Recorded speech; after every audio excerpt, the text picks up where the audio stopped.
The month of August is used to pay homage to women for their role in the struggle in South Africa. The month is also used to celebrate and honour women who have fought against the odds and succeeded in the corporate world. However, right at the beginning of August, an accountability journalism project in South Africa, Viewfinder, has revealed a scary picture of how women are allegedly abused by police officers and almost always get away with it. An investigation by Viewfinder has revealed that policemen have been accused of nearly 1,000 rapes since 2012. The majority of suspects stand accused of abusing the authority of their positions to aid them in these crimes. To talk to us a little bit more about this, we're now joined by reporter and editor of Viewfinder, Daneel Knoetze. Thanks very much indeed for joining us, and welcome to the program. Thank you so much for having me, Ipid, and good evening to your viewers. All right, let's start with Viewfinder. What is it that you do? Viewfinder is an investigative journalism unit that came out of an experience of news reporting on social justice and pressing issues in working class communities. It is evident that reporting on these in a piecemeal kind of way is not really conducive to bringing the sustained focus that many of these issues require, and investigative journalism allows that outlet. South Africans know investigative journalism mostly for its exploits in showing up tender fraud and corruption at the highest levels of government, but the issues facing the public interest and the majority of South Africans are systemic, are rooted in the past, are rooted in abuses of power by powerful institutions, often the state. And what better institution to focus on than the police service itself, which is accused of tens of thousands of cases of brutality over the last number of years, cases that focus and concentrate predominantly in black working class communities, incidentally the same communities that bore the brunt of apartheid policing, and many of the same traits that we saw during apartheid policing certainly are still manifest in the police service today. Well, let's talk a little bit about this report that you've just released. What prompted you to look at police and rape? The basis for my investigation over the last 2 years has been a database of the Independent Police Investigative Directorate, to which we gained access through public records requests.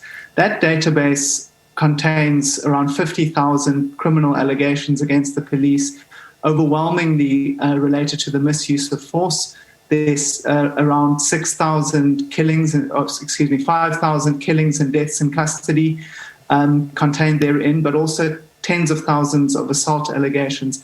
We've been investigating this for some time and certainly have found that there's a systemic disregard for findings from these investigations into these cases that implicate police officers in criminal wrongdoing and misconduct in these use of force-related complaints that are leveled every year.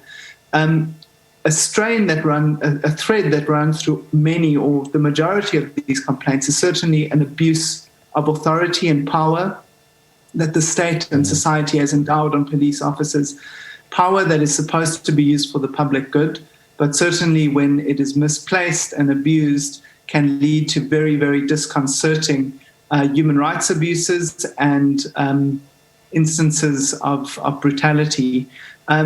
Taken to its natural extreme, we believe that the cases of rape that we've investigated in this latest expose shows what this abuse of authority and power really looks like for the most vulnerable people, usually women, minors, children, very often people that have engaged the police for help, falling prey to these unscrupulous police officers who, as you rightly say, from our investigative findings, abuse the authority and the power of their positions as a utility to help them commit these crimes.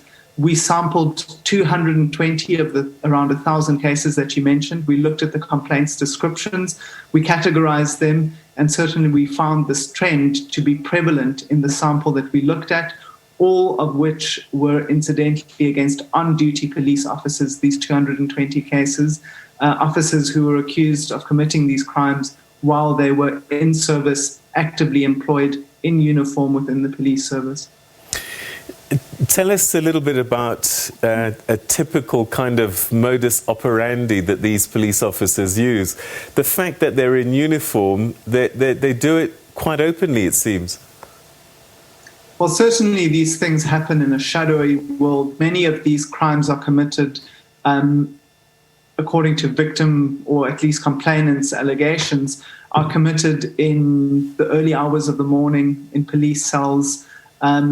There seems to be a systemized abuse of the opportunity, of the trust, and of the power that police officers have endowed on them when they are on duty. The modus operandi varies, but we've seen in at least 38 of the cases, if I'm not mistaken, instances where women have proactively sought out assistance or been entrusted to the police. 38 out of these 220 cases we sampled, where opportunistically these officers used the leverage that they had in that situation as a utility to commit these crimes. What's of equal importance is our finding that the vast majority of these police officers, even after investigations, often after findings against them have been made, remain on duty. The rate of dismissal within the police service is pitifully low. And of course, we know that the rate at which rape-accused men in this country are convicted in criminal courts is, by varying accounts, fewer than 1 in 10.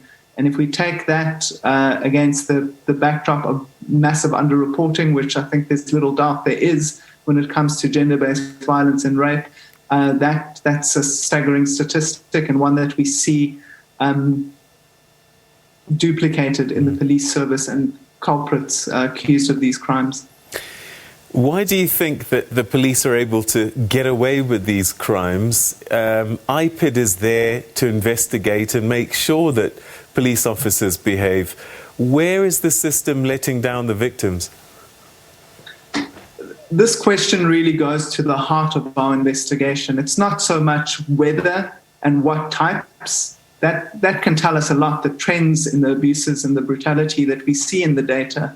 But the real fundamental question is why is there so little accountability?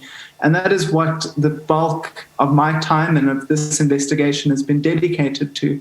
What we found in our most recent series of exposés is that even though there is the impression of independent oversight and investigation of police officers who are accused of these crimes, Ipid, the police watchdog, is only as effective as its recommendations are enforced by the police services management, which is entrusted with discipline management and giving effect to the findings against their own officers.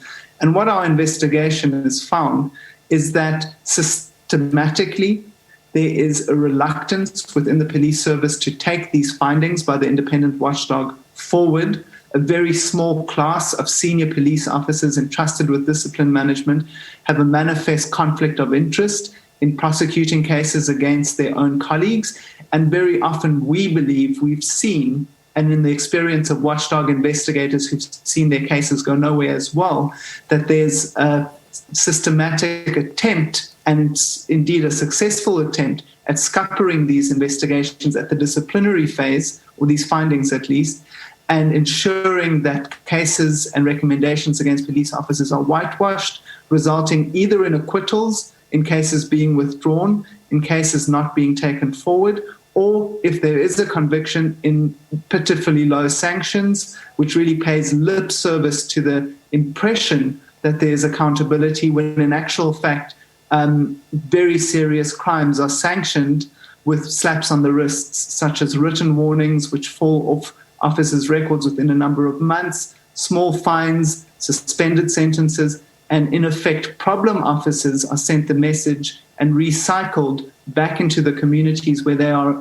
accused of having committed these offences, emboldened and able to offend again. What have the police leadership said to you about why this is such a big problem and why there seems to be this hesitancy, lethargy and willfulness not to bring accountability to these police officers?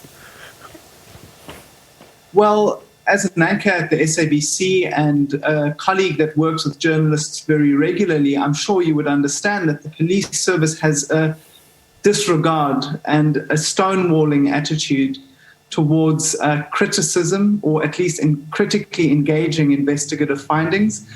And that's what I've experienced, as many of my journalism colleagues have as well. The police often defer, they refuse to answer, and when they do, the answers are stubs. But interestingly, my investigation was coincided with a meeting of the Parliamentary Portfolio Committee on Policing. My investigation came out a few weeks before that in May. And the police commissioner, General Kehla Sithole, was grilled by parliamentarians both on my findings but also on the very low disciplinary outcomes that are evident in the data from Ipid's monitoring of these cases.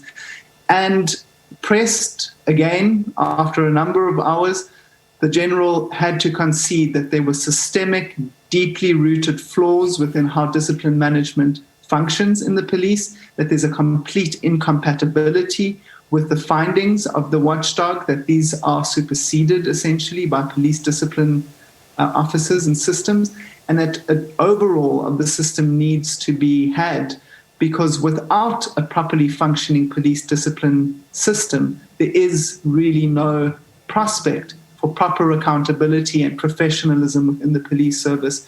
So that's an encouraging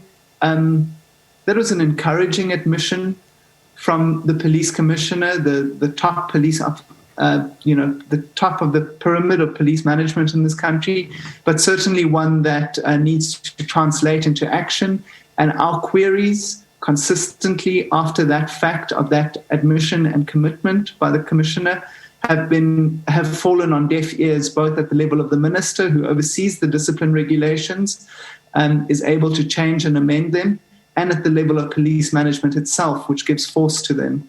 It's unfortunate, it's a reality, but we are persistent and we see this as an investigation of attrition, and we certainly are not going to give up until they concede ground, because we know what an incredibly damaging effect police brutality has on the victims, but also on public trust in the police service and government, and how difficult the few police officers that commit these crimes make it for upstanding officers that are trying to do their level best to bring safety, security, and dignity to South Africans.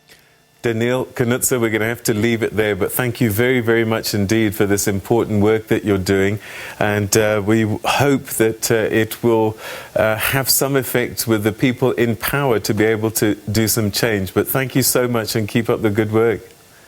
Thank you, Peter. Have a good evening. Thank you. All right, that's Daneel Knoetze, editor of the Viewfinder, talking about this shocking statistics about the abuse that some police officers are using their positions in power to create chaos and mayhem, actually. Just a frightening statistic to remind you, since 2012, Ipid registered nearly 1,000 rape cases against on and off-duty police officers. It is shocking, and a lot of them, most of them, get away with it.